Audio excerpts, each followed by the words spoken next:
நம்ம இடும்பவனத்தினுடைய சிறப்பு அப்படின்னு சொல்லணும்னா அது வந்து இன்னைக்கு அரண்மனை இல்லை, அதுக்கு பதிலாக இது எந்த இடத்த பிடிச்சிருக்குன்னா அந்த அரண்மனையோட இடத்த பிடிச்சிருக்குது இந்த விஎஸ்ஆர் மண்டபம் தான். இது திருமண மண்டபம். இதில் பார்த்தீங்கன்னா அதை ஏழ்மையாக உள்ளவங்களுக்கு ரொம்ப கம்மியான விலையில் நல்ல மாதிரியாக என்ன பண்ணுவாங்க, அவங்களுக்கு ஹெல்ப் பண்ணுற விதமாக அவங்களுக்கான அந்த மண்டபத்தை கொடுப்பாங்க.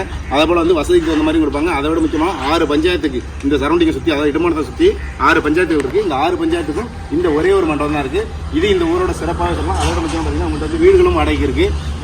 அதை விட முக்கியமாக பார்த்தீங்கன்னா 3 வீடுகள் உங்கள்கிட்ட சூப்பரான வீடுகள் இருக்குது. அதில் எல்லா வசதிகளும் இருக்குது.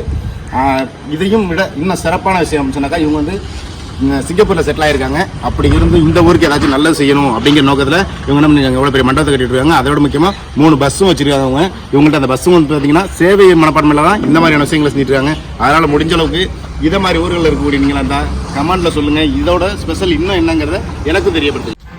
இந்த ஊரோட முக்கியஸ்தர் அப்படின்னு சொன்னாங்கன்னா நம்ம அண்ணன் இருக்காப்புல. நம்ம அண்ணன் நமக்கு ரொம்ப வேண்டியப்பட்டவங்க.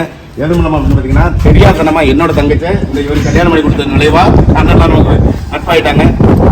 கூடிய வரைக்கும் இவங்களை தெரிஞ்சவங்க கமெண்ட்ல சொல்லுங்க. நம்மளோட வீடியோ எப்படி இருக்குங்கிறத கண்டிப்பாக கமெண்ட்ல சொல்லி ஆகணும்.